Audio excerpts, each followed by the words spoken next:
Good afternoon. Welcome to the Academic Partners presentation by Joshua Sangrey. He's presenting work that actually began, I think, in the summer.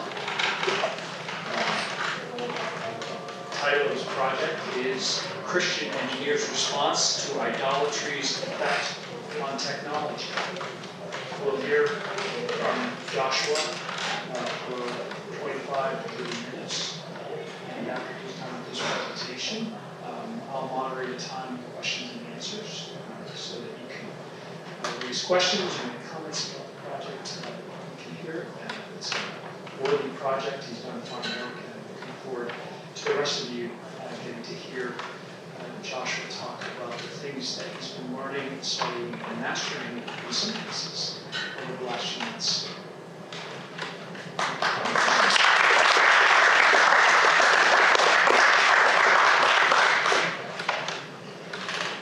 It didn't take me long after I showed up at college to know that I wanted to do an academic partners project. This idea of researching something, intellectually exploring an idea, and trying to figure it out was something that intrigued me and compelled me to try to do it. The problem was trying to figure out what exactly I would research on. The deadline was approaching, and I wasn't entirely sure what the question I'd be seeking the answer was, or how that would go about. One of these days, I was sitting in physics doing an exam, working on a problem that wasn't quite making sense. I tried out solution after solution, attempt after attempt, and none of them worked. I kept coming up with answers that were bizarre, or strange, or very clearly wrong. And then it just clicked. An idea popped in my head that just seamlessly fit into the and gave a solution that, even before trying out, I was pretty sure it was going to be correct. And it was. I applied the solution to the problem, came up with an answer that looked reasonable, and later when I looked back at the exam, it was the correct answer. I noticed this phenomenon in several other areas, not just in physics, but also in mathematics and engineering. There's times when you're dealing with an engineering problem and you notice there's some design you come up with that's just very elegant or pretty or beautiful. And when you try out that solution, it works and works well. That led me to try to do I want to do a project on connecting engineering and beauty. What is it about beautiful designs and beautiful solutions that lead to effective solutions? I very quickly, upon starting to read and research, found out that I couldn't just simply tackle a problem. I had to take a step back and actually create a framework of cosmology or a worldview to actually start trying to answer this question. To do that, I have to go back to the beginning. In the beginning, Genesis teaches us that God created the world into two different orders. The lower order, for the sake of this presentation, I'm referred to as finite. This is, for example, the chair. You can define it. It's got a. You can define the measurements of it. It's there and walk around it. It's not something that's bigger beyond this.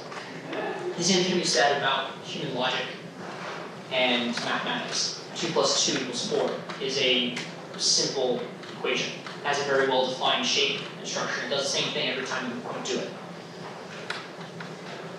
The higher order we refer to as the transcendent.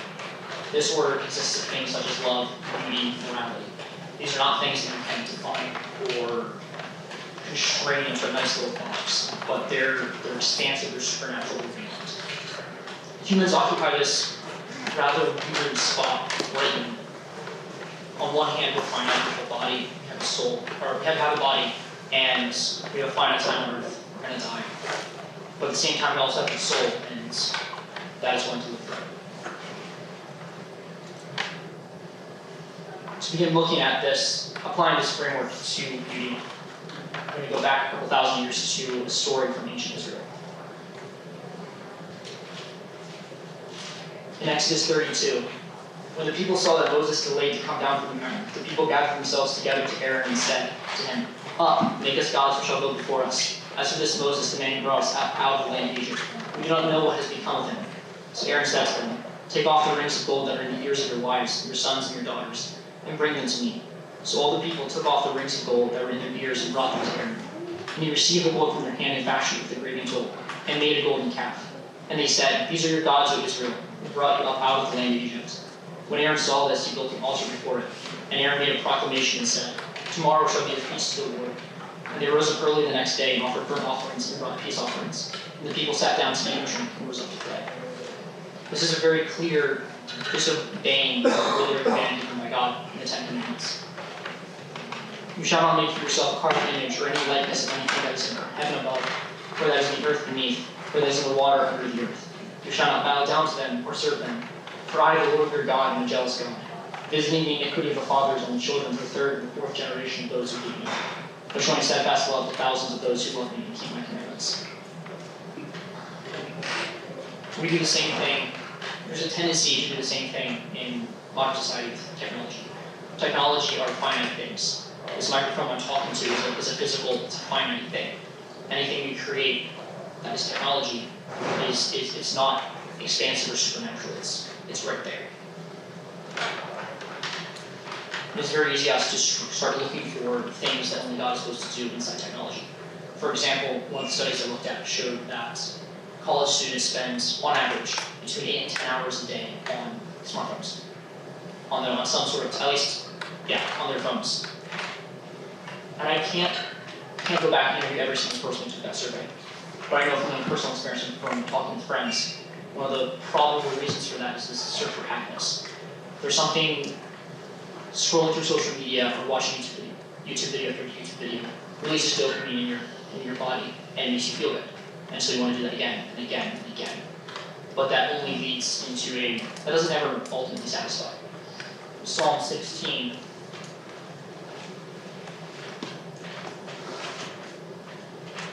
Shows a response to that.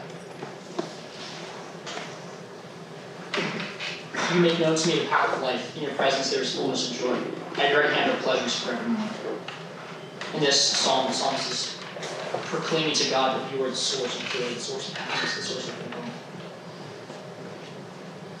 Another aspect of idolatry that is shown in the Psalms is that idolatry causes humans to lose their human attributes.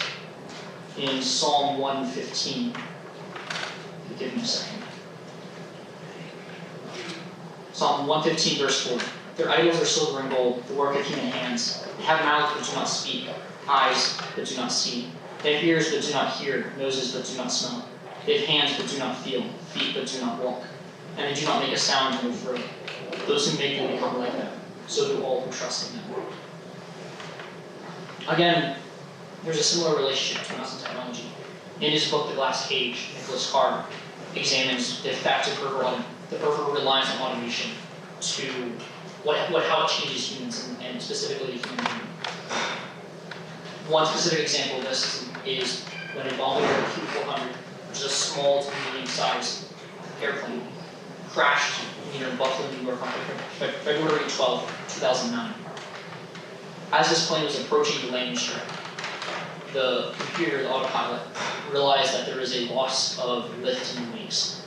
And so it did what it was programmed to do and sounded a warning bell and released control of the plane back to the pilots, human pilots. The human pilot immediately reacted and did precisely the wrong thing. He pulled back on the stick. This caused the plane to ramp up and eventually lead to the engine stalling and the plane crashing into the ground, resulting in the loss of all passengers aboard and one additional person on the ground. When they did a post-crash analysis on the plane, what they found was there was nothing wrong with the mechanical components, nothing wrong with the electrical or computer side of the plane. The error was ultimately human error, which is a little bit bizarre because these pilots, they were well trained, they were well experienced. These weren't like new pilots, they've been doing this for a while.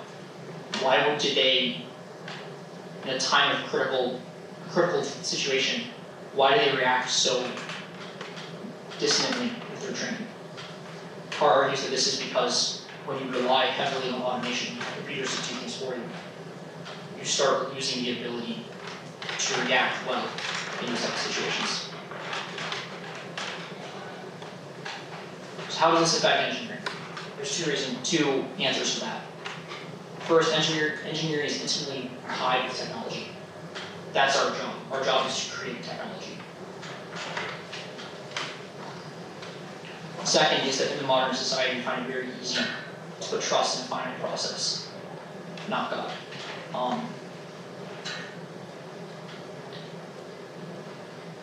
Carr looks back at the rise of airplanes, and specifically the rise of autopilots, and examines it. And one of the reasons that we emphasized autopilot so much was the desire for safety. The thought process was, well, if we can create a computer that can do it perfectly, then it would be more safe.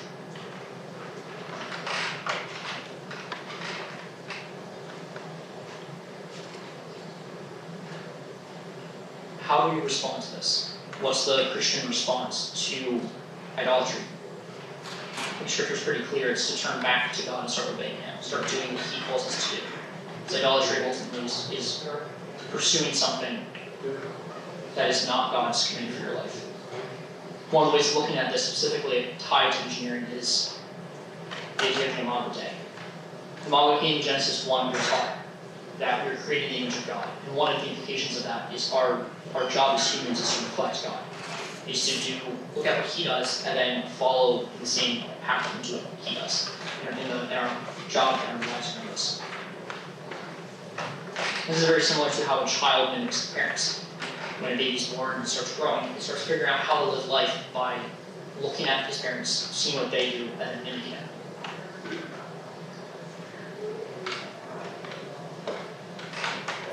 This leads us to how we learn to engineer. True good engineering is by following God, by seeing how God is creating. God's ultimately He's a great engineer. He's built this world around us, and we still don't fully understand it. The scientific revolution happens 100 years ago, and we made vast advances and leaps in how we understand this world, and there's still so much beyond what we understand. I'm currently taking a class on modern physics, which studies special relativity and quantum mechanics, and most of the class is, it's not a description of how things work, but it doesn't explain the underlying how the physics work. It's just a mathematical idea that can predict what happens. We still don't understand a lot of the underlying forces or whatever's going on underneath the quantum model at closest speed of light.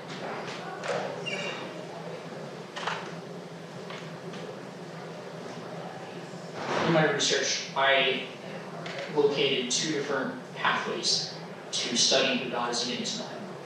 The first is through logical study. This would be studying Scripture and trying to create a model in your head of who God is. So you study Scripture and both the world around you, and trying to create a model in your head of who God is. This model is always going to be finite, because we're not going to last long enough to create anything. We just can't do that big. But it's still helpful in starting to constrain things that this is of God and this is not of God. For example, a specific engineering example is the study of ethics. A very heavy emphasis in engineering is what is ethical and what is not. And we can do that as a Christian by examining the character of God. What does He say? What does He say is right and wrong? Understanding that and then applying that to a situation. There's a case, I think it was 40 years ago, so the 1980s, of Ford creating a model of car called the Ford Pinto.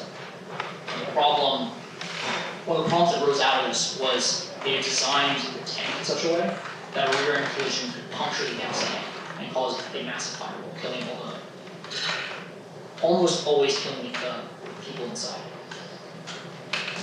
Ford realizes this was a problem and analyzed it. They did a statistical analysis, and what they found was most likely it'd be cheaper for them to pay for the lawsuits coming back at them than to make the design change to actually fix the problem and make a good product.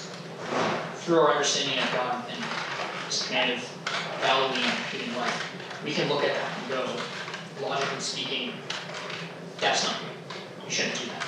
You should value human life even if it means that you small cut profits.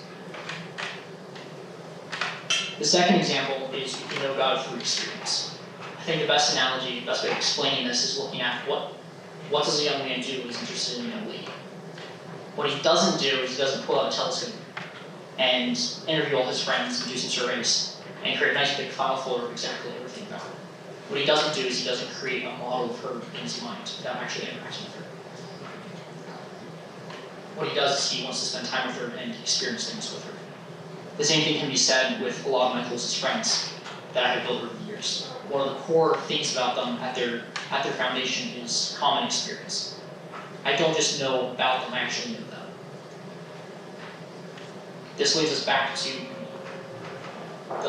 the Bible tells us that the heavens declare the glories of God. That there's something about it when we look in the world around us that just speaks of who God is. And one of the things that is expressed in our experience of the world is beauty. And I think I can safely say that beauty comes from God. It is in some sense like a reflection of who He is. Because beauty is of the transcendent, it cannot be defined. You can't condense it down to a nice little formula and then apply it to all your engineering needs. You actually have to interact with it and relate with it to actually understand, to actually know it and be able to apply it.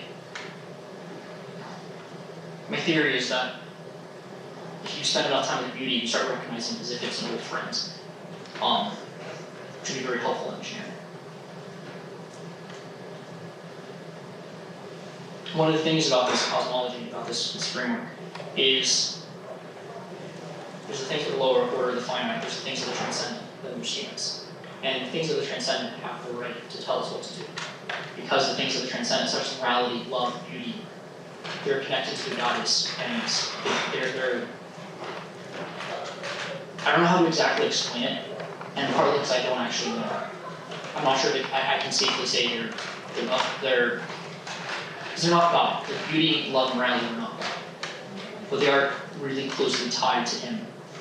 And seeking things that are loving, seeking things that are morally good, seeking things that are beautiful, are one of the pathways of following God. This is extremely important because engineering designs aren't neutral. When you create an engineering design, you're making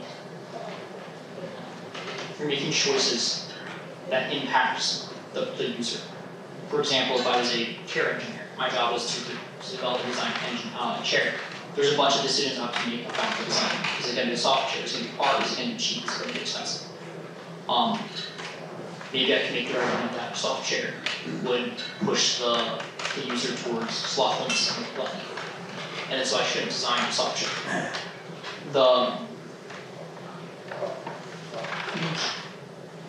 Engineering design is not, when you make a design, it impacts the user. And because it's impacting human life, you can't just assume because it's effective or it's a good thing. You actually have to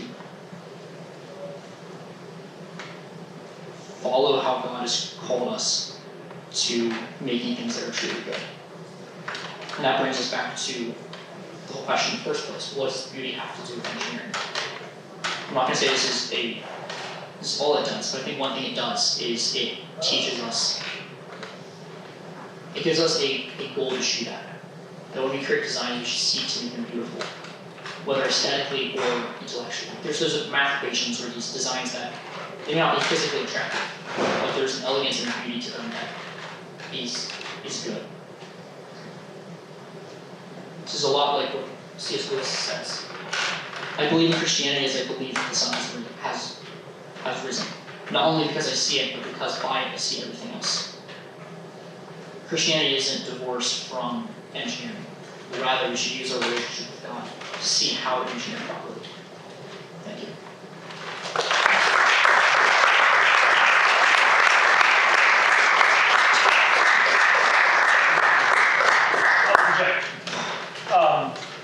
Do we have time for you to ask questions? If there are things that you would like to ask first, if there are things you'd like to reflect or comment on, that's wonderful. I can tell you as you're thinking about a question you might want to ask that Joshua has summarized his work, and so there's a whole lot more that he wrote, as should be the case in this kind of presentation, than what he's actually presenting. And so I'm sure he'd appreciate any follow-up questions. Tell us more about this, how does this work, can you think about this with us a little bit more. So what questions do you have? Dr. beauty is in the eye of the beholder. Now, I'm sure that came up in your study. So what are your thoughts about that statement in reference to research? That's a good question.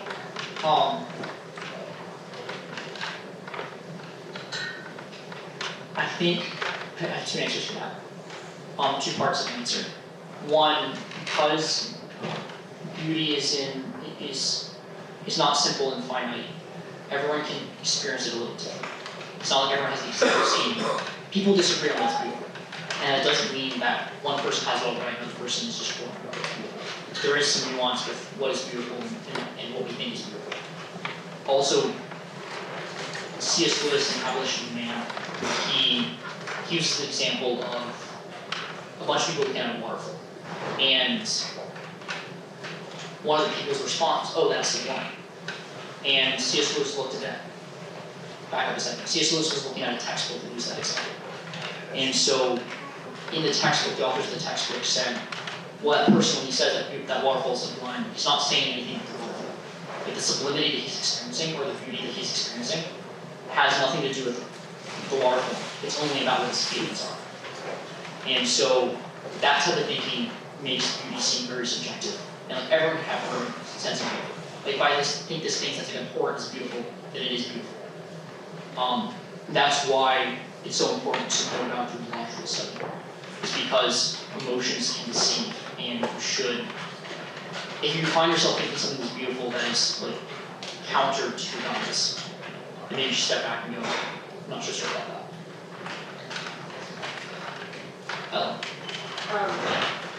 The engineering does seem to stereotypically attract a kind of personality that's less intuitive in this way. That's just a stereotype, I think. But do you think that approach can and should be taught, or is it something that you could just have an knack for and don't? The approach of looking to beauty and using that to guide you. Yeah, that kind of intuition and some.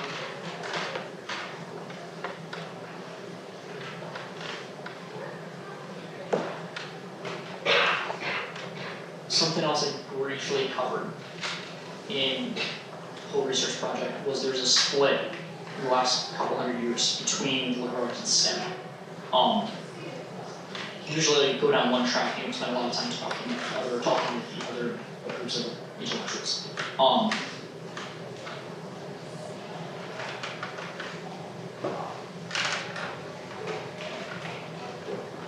I think the experience of beauty is human. It's like a human experience. And so, if you go down the road of just purely logical, technical practice, understand that, well, I'm really good at plugging Maybe in. or lost and found that we could. And so I'm just going to do that, not really think of the broader implications of my designs. I think you can end up in situations where you end up designing a car that explodes and kills people.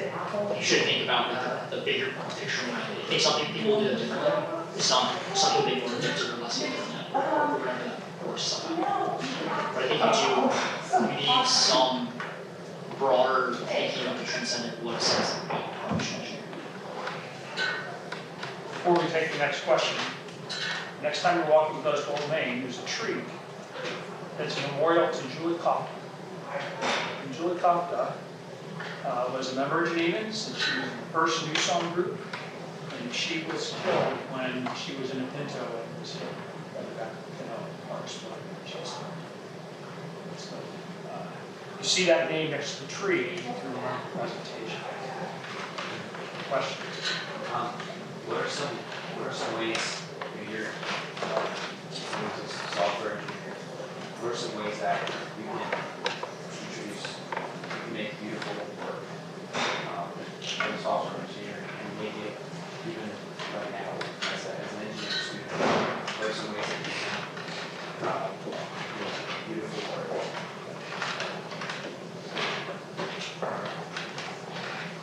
I think it's one of the bizarre things that some people, there's something about, I think this is a pretty common consensus among software engineers. I've heard a couple people say this. So it's something I just research, but there's something about well-written code that's beautiful. If you write, one of the things we're taught in software engineering and computer engineering, the coding, it shouldn't be like all interconnected and everything, it's like a mess. And so you're actually supposed to partition it out and make everything in its own proper place. And there's something about that comes to software engineering. And I'm guessing the same thing can be applied in different disciplines. Inside mechanical engineering,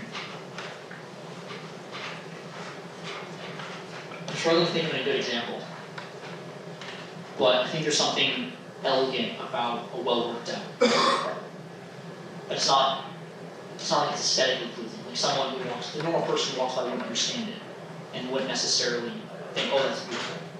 But to the engineers, there's a certain beauty in the attractions too. I think that should be perceived. This kind of follows Steve's question, but what is in or outside of your studies, what's one of the most beautiful engineering designs you come across?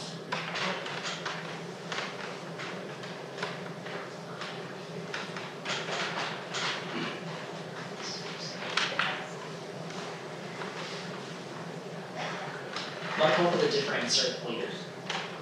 One of the examples I looked at was the, I actually don't know how to pronounce it. I think it's Alameda Bridge in Spain. It's crossing a river, it's this white suspension bridge with a curved arch, and then suspensions going from the arch that's curved like this back to the bridge. And there's something just really pretty about it. I don't know, can't really explain it, but the curve, there's no like hard lines, they're just really pretty. Yes, fine. Talk about technology that you can avoid the topic of AI.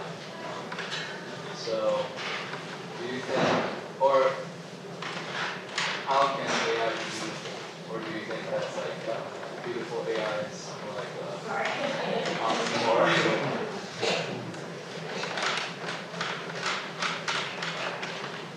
I think the topic of AI as like a broad understanding is just really big. Like AI stands for artificial intelligence, and that can cover everything from a simple sorting algorithm all the way up to ChatGPT and using large language models. One of the definitions of beauty or elegance that I looked at was an engineering design that fits well into the world around it. And I think there are usages of AI that fit well into the context they're using to enhance like human experience or human life in like a good way.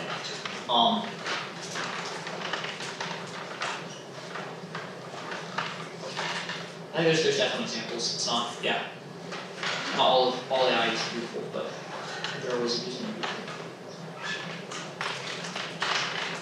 This is sort of a half-baked thought, but the thesis, as far as I understand it, is sort of about bringing sublimity and beauty to the groundedness, the inherent groundedness of engineering as a field, and how that union is itself beautiful, right?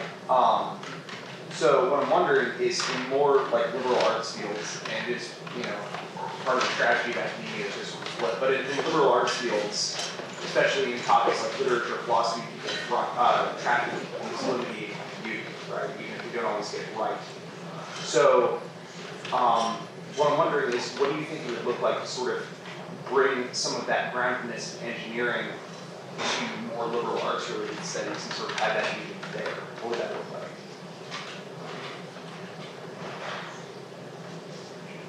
That's a very good question.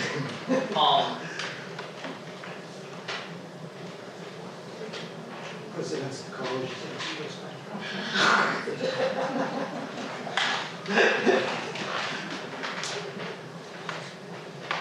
I think one of the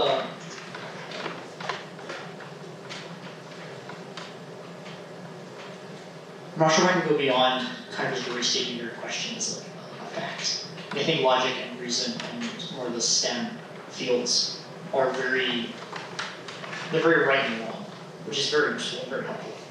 And then you can take liberal arts fields looking more at beauty and that sort of topic. There's a lot more subjectivity. Like you can't write something I've learned in humanities and more of the liberal arts type classes I've taken is professors will give you a good grade if you argue for something they heavily disagree with, they argue it well. And so it's more about like the process instead of like end result. Where in engineering and STEM classes, it's if you tell me 2 + 2 is 5, I'm going to tell you you're wrong. Like it's not that complicated of a topic. I didn't study anything really beyond that. I think both are needed. Like specifically, what I was looking at was interacting with code. And I think that I'm guessing that can be applied to other fields, but I didn't really study that or research that.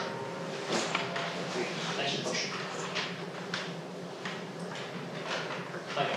How do you think we can show this beauty and wonder to people who don't necessarily see it, at least in this sense? Get excited about it. I don't know if you've ever met people like that that are just excited about something you think is just incredibly stupid. And at some point it starts wearing off on you and you actually start getting excited about it as well. Maybe.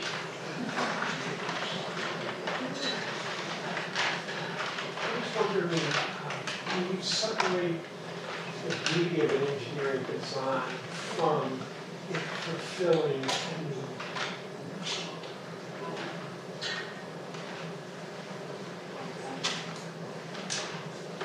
I don't think so. I don't really have a good argument for that. But where I started with this project was trying to figure out why is it that like physics problems that are right, or physics solutions that are right to these problems are, I find more beautiful than ones that are wrong, like generally speaking. And there's this weird, I don't know why that is, I don't know if you can separate it, but there's that weird correlation between like, beautiful designs also are right.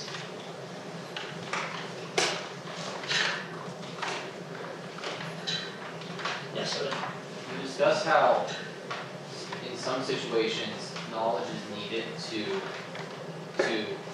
maybe experience that beauty or recognize that beauty, but what do you think is possible for someone who does not have that knowledge? Say they're looking at a bridge and they don't say it was beautifully engineered, but they can't tell that without that knowledge. Do you think it is possible for kind of the general public to recognize beauty, but not be able to explain like exactly why? Like, to rephrase, does knowledge entirely gatekeep recognizing beauty in some areas?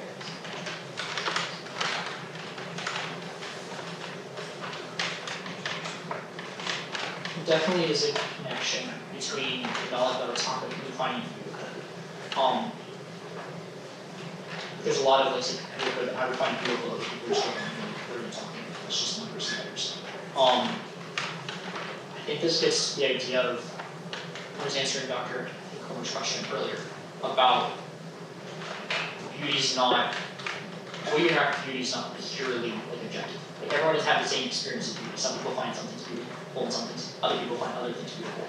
I think you can, as you learn and as you learn as a person, grow as a person, and start delving into new areas of life and learning about them, I think you'll find more and more things beautiful.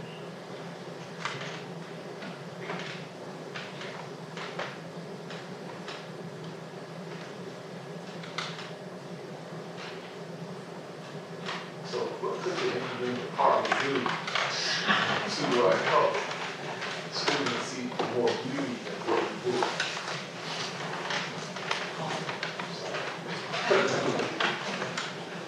That's a really good question. That's a good question.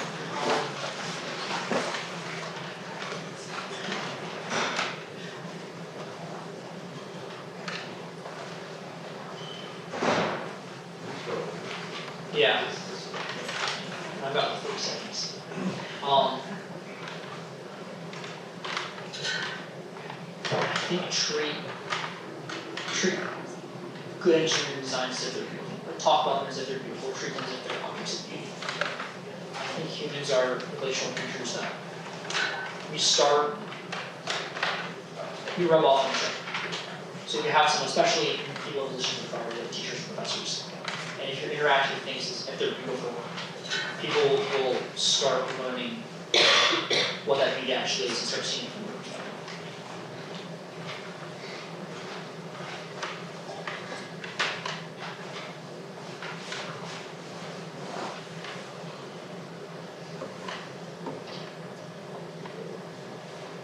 Is there anything you want to say?